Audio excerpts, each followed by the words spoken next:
panelists. I'd like to bring in France 24's Philip Turle, as well as Dafydd Townley, part of the University of Portsmouth's military education team. Thank you both for joining us on the program today. Dafydd, let me start with you. Do we have any more clarity from what exactly this coalition of the willing can offer Ukraine?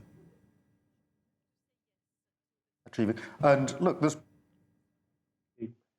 focused around two things. First of all, I think they're trying to find a number of different divergent routes in terms of enforcing this or trying to push and pressure Russia into some kind of a treaty, or at least signing the agreed treaty.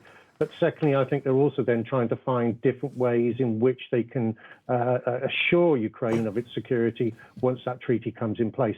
The details are yet to be clear, and I think that's quite important. Stay with us, Dafydd, because I'd like to bring in France 24's international affairs editor, Philip Turle. Philip, a couple of days ago, we had both Ukraine and Russia who agreed to a partial ceasefire on maritime ceasefire, as well as a ceasefire on energy infrastructure. But then Moscow started to add strings to that, which would include the lifting of some sanctions. European leaders are worried about this. We had them actually speak earlier saying now is not the time to lift sanctions, clearly warning the US not to do this right now. I think there are a couple of important aspects to this. The first one is listening to what Emmanuel Macron said, and then just now to Sir Keir Starmer, the British Prime Minister.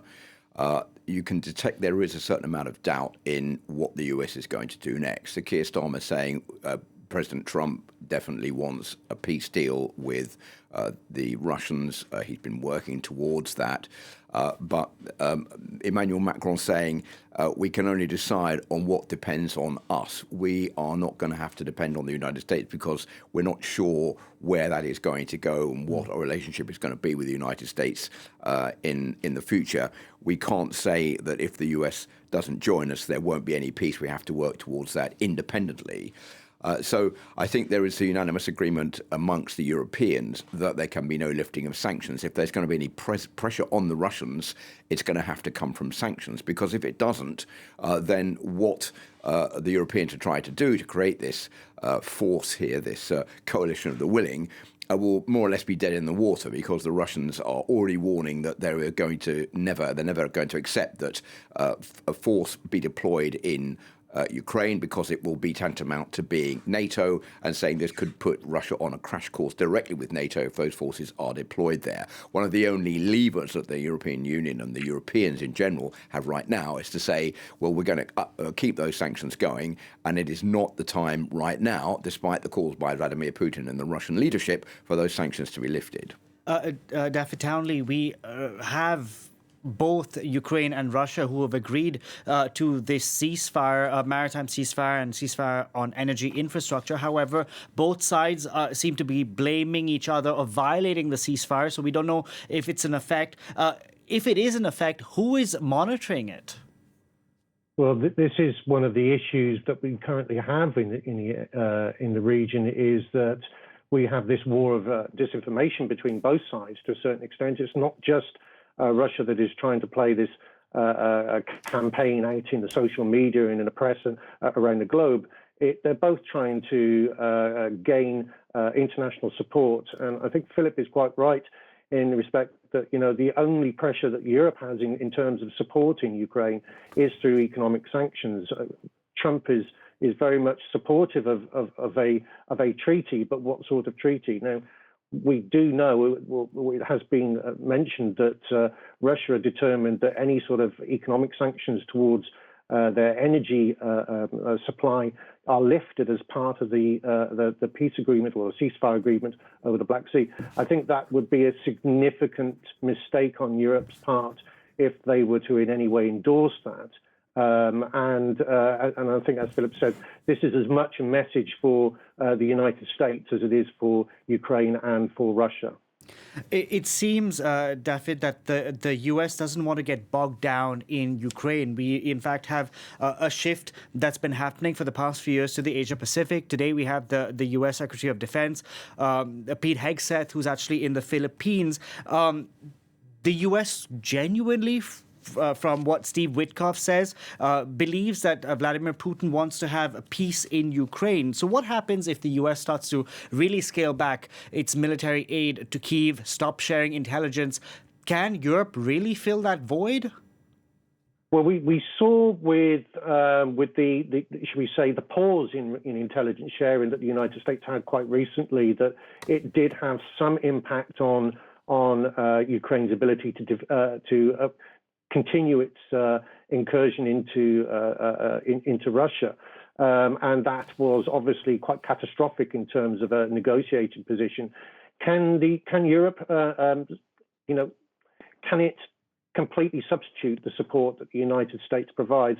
I don't think so at the moment. I think long term that's something that they'll have to look at. It has the capability, but it also has to be able to secure its own borders as well. Each nation will have to do that. So I think I don't think that they're in the position at the moment to do that. There needs to be whole-scale investment in its defence infrastructure, every nation involved. And there's also, as well, there's still disagreement amongst the coalition of the willing in what terms of troop deployment in Ukraine actually looks like. Italy have said that they only want to have any troops in the region as part of a United Nations force, whereas we've heard from Macron and from Keir Starmer this afternoon that potentially that there could be some sort of policing system once the ceasefire is in place. So, but I think that that's still yet to be thrashed out as to be what the possibilities are.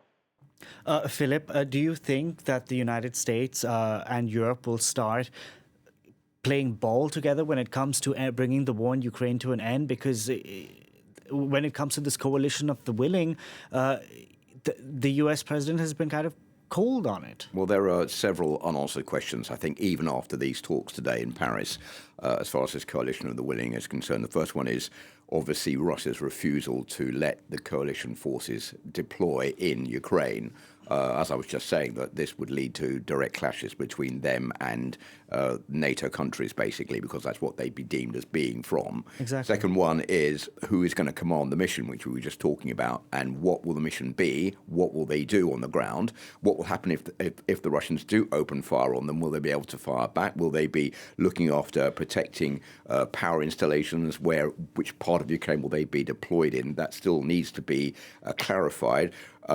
The Europeans are not at the negotiating table in all of this. That's another big problem for Europe. Why aren't they in Saudi Arabia with the Americans, with the Russians, with the Ukrainians, discussing where this is all going to move forward? I mean, to be fair, they've tried to get invitations. They tried, but they still are not part of that. And I think the big key question here is, will the US provide that air support that is very badly needed to protect these ground forces if and when there is a ceasefire deal and they are deployed in Ukraine? We still haven't got the green light from President Trump for that either.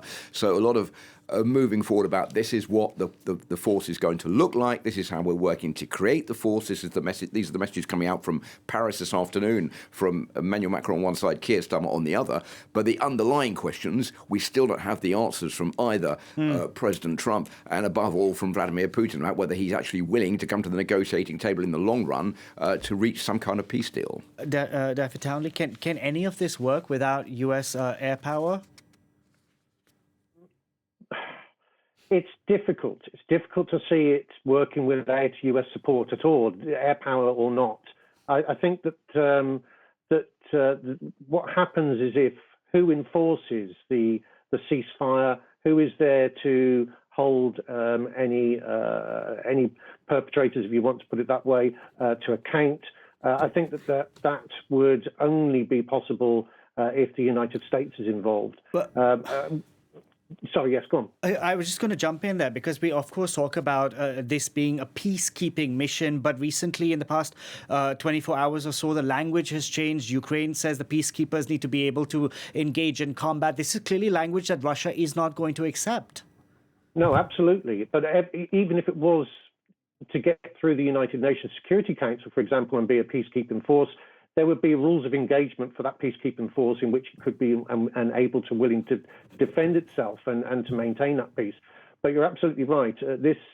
Russia has said under no circumstances will it allow any sort of neo-NATO force within the region to hold that. So it seems difficult that this coalition of the willing will manifest in a military manner. It would more likely to be support for Ukraine in terms of the continuation of ordnance, ammunition supplies, logistics, for example, and intelligence.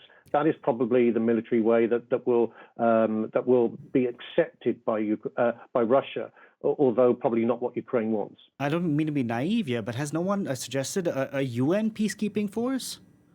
Well, how do you get that through the United Nations Security Council when Russia has its right to veto? And obviously, would the United States support that as well? As Philip just mentioned, there's so many questions about this that still have to be answered in terms of where the United States stands on this. We've seen from the signal messages that were going on between the National Security Committee over the last few days that there does seem to be a certain amount of disdain amongst certain individuals towards Europe. And so I would think that the United States, under this administration, would be exceptionally happy to be able to wipe its hands of any involvement in European security whatsoever. Indeed, because, Philip, there has been this, we know it was public after what J.D. Vance had to say at the Munich Security Conference, this disdain towards Europe. It's not just public, but it's also in private as well, after we saw those signal text messages. A lot of disdain towards Europe, calling their behaviour pathetic, which has gone down, I think, pretty badly amongst in European capitals, although the reaction has been very muted at the moment, because I think that no one really wants to fall out with the United States.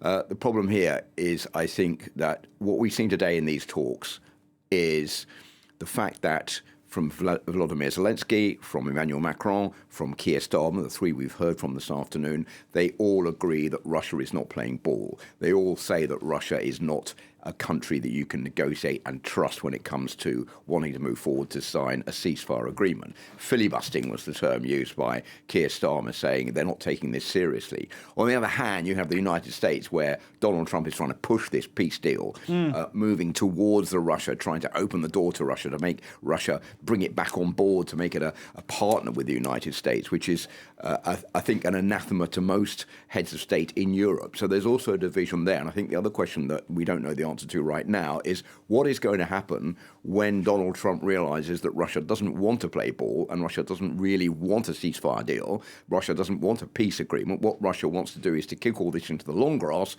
and then push for time so that he can launch a new offensive in the spring to take even more areas of Ukraine. I think we will come to a point where Donald Trump is going to have to face the truth. There won't be a 24-hour agreement, or an agreement in 24 hours, or even in 100 days. Then he's going to have to tighten the thumb screws on Vladimir Putin. Will he do it? Won't he do it? That is a question we can't answer right now. I think what the Europeans are trying to do is to up the ante, keep the pressure up, not only on the Russians, but also up to a point on the United States to say, look, we are getting our act together. We are building up our military. We are proposing this coalition of the willing. Now the United States has got to play ball with us and has got to come up with some kind of an agreement with the Russians so that we can move all of this forward. Dafydd Townley, final question to you. We know that the Europeans have been saying that sanctions have really put a dent in Moscow's ability in how they wage this war. But they have managed to wage this war for now 3 years now. They've managed to bypass sanctions, and the economy has not been reduced to rubble like the ruble has not been reduced to rubble like the former U.S. President Joe Biden said it would. So at one point, what happens if the U.S. President starts lifting sanctions? Can the Europeans still keep the sanctions in place in the hopes that Moscow won't make further gains on the battlefield? Well, I think it depends which sanctions are lifted, of course. Now, if we're talking about access to international markets, then that would be entirely different in terms of, being able to access the banking system and energy tariffs. I think that there are certain routes that the Europeans could continue, especially in terms of supplying of energy to its international partners, as were before the conflict started. These have obviously been severely affected. But what we will see probably is a very, very limited attempt by Europe to impose international sanctions. But of course, if the United States is wholeheartedly supporting them in an effort to bring Russia into the fold, so to speak, Remember, this is a Trump is a president that is very much transactional in the way that he does business. He's looking for something back. If there is a trade deal for him to benefit the United States, he will probably lift those sanctions. We've already seen Russia offer to provide minerals as an alternative to the Ukrainian deal. This is a very difficult and complex situation that European ministers are going to have to navigate very carefully.